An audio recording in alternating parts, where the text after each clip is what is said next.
మన ప్రభు అయిన యేసుక్రీస్తు ప్రేమగల నామం పేరిట మీ అందరికీ నా సహోదరి సహోదరులైన మీకు హృదయపూర్వక శుభాలు తెలియజేస్తూ ఉన్నాను. మీలో ఎవరైనా ఒకవేళ భయంకరమైన పాపంలో జీవిస్తూ ఉన్నట్లయితే, ఒంటరితనాన్ని అనుభవిస్తూ ఉన్నట్లయితే, ఆ పాపము దాని యొక్క కార్యక్రమాల నుండి మీరు విడుదల పొందాలని ఆశిస్తూ, ఆ విడుదల కొరకు ఆలోచిస్తూ మీ జీవితాలలో మీరు ఒక ప్రశ్నార్థకంగా ఉన్నట్లయితే, దేవుడు తన వాక్య ఆధారముతో కూడిన కొన్ని మాటలను నా ద్వారా మీతో మాట్లాడి మిమ్మల్ని విడిపించాలని ఆశిస్తూ ఉన్నాడు. మీరు విని ఆచరించి విడుదల పొందటానికి కన్నీరు విడిచి దేవుని పాదాల సన్నిధికి మీరు రాగలిగితే అద్భుతమైన విడుదల మీరు పొందుదురుగాక. ఈ మాటలు మీ వినికిడిలో ఆశీర్వాదకరంగా, విడుదలగా, దీవెనగా మీకు ఉండునుగాక. ఆమేన్. ప్రభు అయిన యేసుక్రీస్తు సశరీరుడుగా ఈ లోకంలో జీవిస్తున్నప్పుడు ఆయన ఒక గార్డెన్లో ప్రార్థన చేయడానికి వెళ్ళేటప్పుడు తనతో కూడా ఉన్న ముగ్గురు శిష్యులతో, పేతురుతో, ఇంకా తక్కిన శిష్యులతో యేసయ్య చెప్తున్నారు, నేను ప్రార్థన చేయడానికి వెళ్తున్నాను, మీరు ఇక్కడనే ఉండి మీరు ప్రార్థనలో మెలకువగలిగి ప్రార్థన చేస్తూ ఇక్కడే ఉండండి అని చెప్పి ఆయన అక్కడికి వెళ్ళి ప్రార్థన ముగించుకొని తిరిగి మరలా వచ్చేటప్పుడు ఆయన పేతురును చూడగా నిద్రా అవస్థలో, అక్కడున్న శిష్యులందరూ నిద్రా అవస్థలో, నిద్ర భారముతో ఉన్నట్టుగా యేసయ్య గమనించి, యేసయ్య అప్పుడు he is called old name, పాతనే పేరుతో పేతురును అక్కడ పిలుస్తూ ఉన్నాడు. దేవునికి స్తోత్రం కలుగును గాక.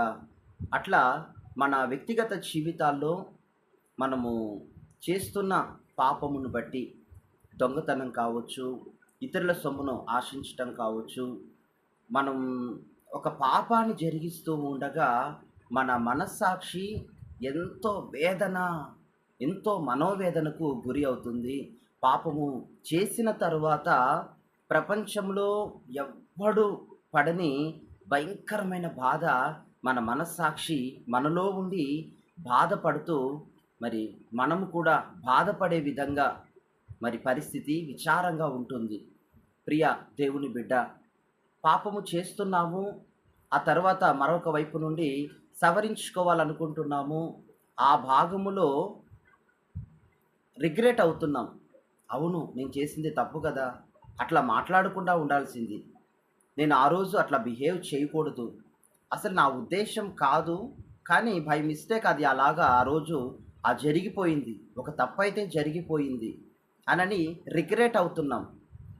ఈ రిగ్రెట్, ఈ పశ్చాత్తాపమే వరకే మనం ఆగిపోతున్నాం. తిరిగి మరలా పశ్చాత్తాపడ్డాక 2-3 రోజులు బాగానే ఉంటుంది.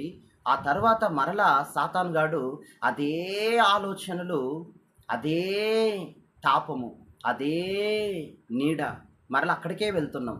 ఈసారి వెళ్ళినప్పుడు అంతకంటే ఘోరమైన పాపాన్ని ఎక్కువగా అక్కడ చేయటానికి మరి సాతానుగాడు ప్రతి వారిని వాడు తన ఆకర్షణలో ఉక్కిరి బిక్కిరి చేస్తూ ఉంటున్నాడు.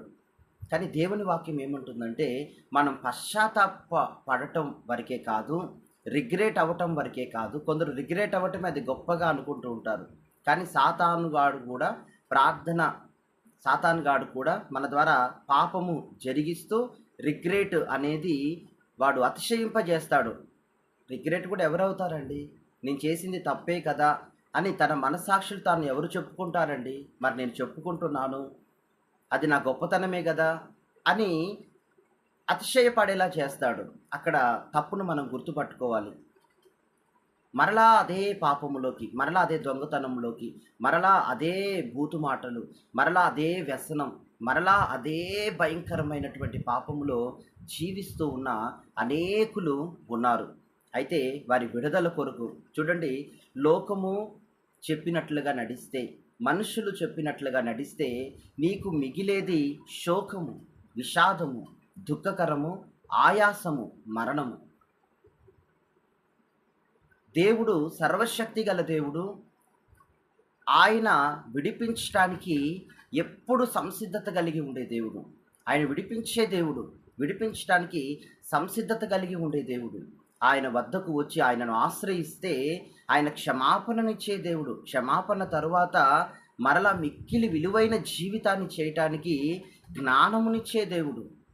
అందుకే మనం ఏం చేయాలంటే వాటన్నిటి నుండి విడుదల పొందాలంటే, పాపము నుండి, ఘోర వ్యసనాల నుండి విడుదల పొందాలంటే ప్రార్థన, అనుదిన ప్రార్థన, అనుదిన ప్రార్థన.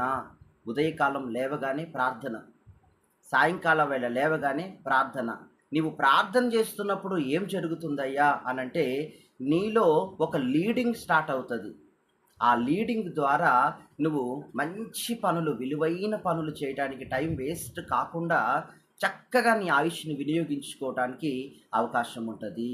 అంతేకాకుండా నువ్వు చేస్తున్న అనుదిన ఆ యొక్క ప్రార్థన సువాసనను బట్టే నీవు వదులుకోలేని మానసికమైన పాపము, నీవు వదులుకోలేని, అది ఎంత ఘోరాతి ఘోరమైనప్పటికీ దానిని సింపుల్గా నువ్వు వదులుకోవటానికి నీ మీద నీకే ఒక అసహ్యత ఏర్పడుతుంది.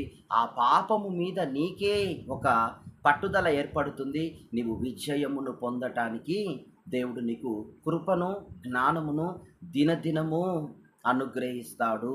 నువ్వు అనుదినము ప్రార్థించి దేవుని ఆశ్రయిస్తే, ఈ అనుదిన ప్రార్థన అనేది దేవుని ఆశ్రయించినట్టే. ప్రభువా, నాకు జ్ఞానం లేదు, జ్ఞాపక శక్తి లేదు, జ్ఞాపక శక్తి పెంచు, ఈ పాపములో ఉన్నాను. ఒక తండ్రి తన కుమారునితో ఎట్లా మాట్లాడతాడు? అట్లా ఒక తల్లి తన కుమార్తెతో ఎట్లా మాట్లాడుతుంది? ఏం మాట్లాడతారు? తండ్రి కుమారుడు, తల్లి కుమార్తె ఏం మాట్లాడుకుంటారు? ఈ లోకములో మరి ఎట్లా బ్రతకాలా, ఎట్లా సంపాదించాలా, ఎట్లా విలువైన పేరు మనం పొందుకోవాలా, ఎట్లా సర్వ సమృద్ధి గలవారమై సకల గౌరవము గలవారమై ఈ లోకములో మనం నడిపించబడాలా అని వాటిని గురించి మాట్లాడుకుంటారు. అట్లా దేవుని సన్నిధిలో కూడా అంతే. ప్రభువా, నీ కృప నాకి, నేను గొప్పగా ఉండాలనుకుంటున్నా, పలానా విషయాల్లో మరి నా తప్పులున్నాయి, అవన్నీ సవరించు అని దేవునితో కూడా సేమ్ ప్రతిరోజు అట్లా ప్రార్థన చేసుకుంటున్నప్పుడు ఒక్కొక్క అంతస్తు నుండి ఒక్కొక్క స్టెప్ బై స్టెప్ నీవు దీవెనకరంగా మారతావు. హల్లెలూయా. నీవు నీ లైఫ్లో రీచ్ అవ్వాలనుకున్న గోల్స్ కంటే కూడా నూరంతలుగా ఎక్కువగా, తక్కువ టైంలో ఎక్కువగా సక్సెస్ అవ్వటానికి నీ బలము కాదు, దేవుని శక్తి నీ మీద అపరిమితంగా పనిచేస్తుంది, నిన్ను బ్లెస్ చేస్తుంది. నీవు అనేకులకు ఆశీర్వాదకరం అవుతావు. ప్రార్థిస్తే పాపు నుండి విడుదల పొందుతావు, వ్యసనముల నుండి తేలికగా విడుదల పొందుతావు, అనేకులకు మాదిరికరముగా, ఆశీర్వాదకరముగా మార్చబడతావు. అనేకులకు నీవు మాదిరికరం అవుతావు, గౌరవార్థంగా ఉంటావు. దేవునికి స్తోత్రం కలుగును గాక. చూడండి, ప్రార్థించేవారు ఎలా ఉంటారంటే, ఉద్యానవనం ఎటువంటి ఆహ్లాదాన్ని ఇస్తుంది, ఎటువంటి చల్లదనంతో ఉంటుంది, ఎటువంటి సౌందర్యం కలిగి ఉంటుంది, ఎటువంటి శ్వాసననిస్తుంది. అక్కడికి వచ్చిన వారంతా సేద తీరుతారు, అక్కడికి వచ్చిన వారంతా ఆ స్మెల్ను బట్టి ఆనందపడతారు, అక్కడ వచ్చిన వారంతా టైం స్పెండ్ చేయాలనుకుంటారు. అట్లా నీ యొక్క ప్రార్థనను నీవు ఉద్యానవనముగా మార్చుకోవాలి.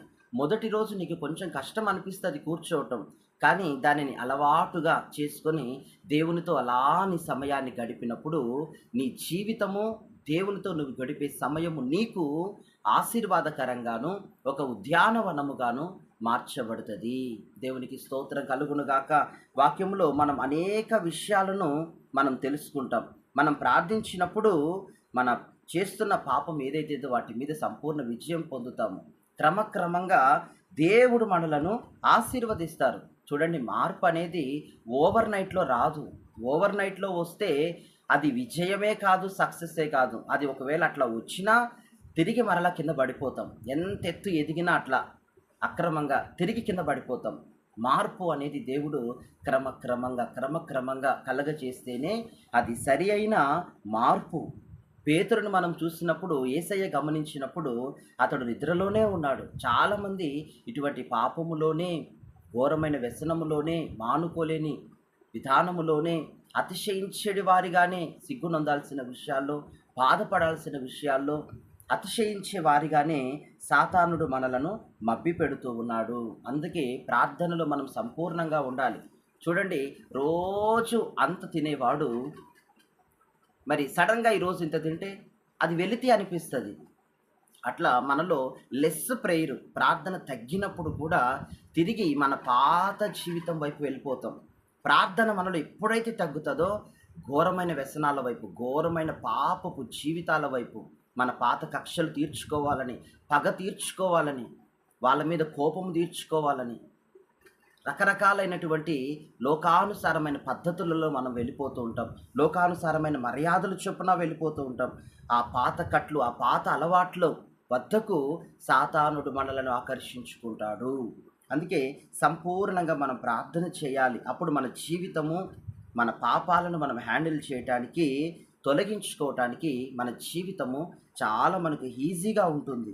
పాత పాపముల జోలికి పోకూడదు అని అనుకుంటే ఖచ్చితంగా నువ్వు ప్రార్థనలో అనుదినము నలిగిపోవాలి. ప్రతిరోజు ప్రార్థన చేయాలి. అప్పుడు నీకు పాతవేవి గుర్తుండవు. ప్రతిరోజు నువ్వు దేవుణ్ణి అడగాలి, కృపను అడగాలి, జ్ఞానం అడగాలి, బలం అడగాలి, విజయం అడగాలి, నీ పిల్లల మీద కాపుదల అడగాలి, ఇంకా మంచి మంచి మంచి మంచి ఆలోచనల కొరకు నువ్వు అడగాలి. నువ్వు అట్లా ప్రార్థన చేస్తుండగా సర్వోన్నతుడైన దేవుని ఆత్మ నిన్ను కమ్ముకుంటుంది. నీవు శక్తిమంతుడవుగా ఈ లోకములో మార్చబడతావు. నీవిక బలహీనంగా ఉండవు. నీవిక వ్యసనాల వైపు వెళ్ళవు. నీవిక మరి పాతవి ఏ రాంగ్ రిలేషన్స్లోకి నీవు వెళ్ళలేవు. ప్రార్థన నీకు వారికి మధ్య అడ్డుగా ఉండి అడ్డుకుంటుంది. ప్రార్థన ద్వారా చాలామంది నిద్రలో కలలు కంటా ఉంటారు, ఆత్మీయంగా కలలు. అటువంటి వారు దాని భావం కూడా కొందరికి తెలియదు, చాలా రాంగులో వెళ్ళిపోతూ ఉంటారు తప్పుగా అనుకుంటూ.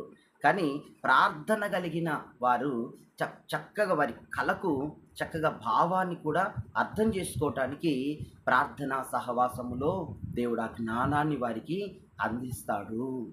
ఒకటి కాదండి, ఏ టు జీ వరకు ప్రార్థన ద్వారా సకలమును మనము పొందుకుంటాము. నీవు మోకాళ్ళుని ప్రార్థన చేయి, చేతులెత్తి ప్రార్థన చేయి, నీవు కూర్చొని ప్రార్థన చేయి. నీవు కదలలేని స్థితిలో ఉంటే ఒక చైర్లో కూర్చొని ప్రార్థన చేయి, ఒక మంచం మీద కూర్చొని ప్రార్థన చేయి. కానీ నువ్వు ప్రార్థన చేసే వ్యక్తిగా ఉంటే సాతాను శక్తులు, అపవాది శక్తులు, కీడులు అన్నీ కూడా నిన్ను విడిచి పారిపోతాయి. నీకు అద్భుతమైన ఎదగడానికి, అద్భుతమైన జీవితంలో అద్భుతంగా నీవు ఎదగడానికి అనేక అవకాశాలను దేవుడు నీకు దయచేయునుగాక. God bless you. ఈ మాటలు మీ వినికిడిలో దీవెనకరమగునుగాక. ఆమేన్.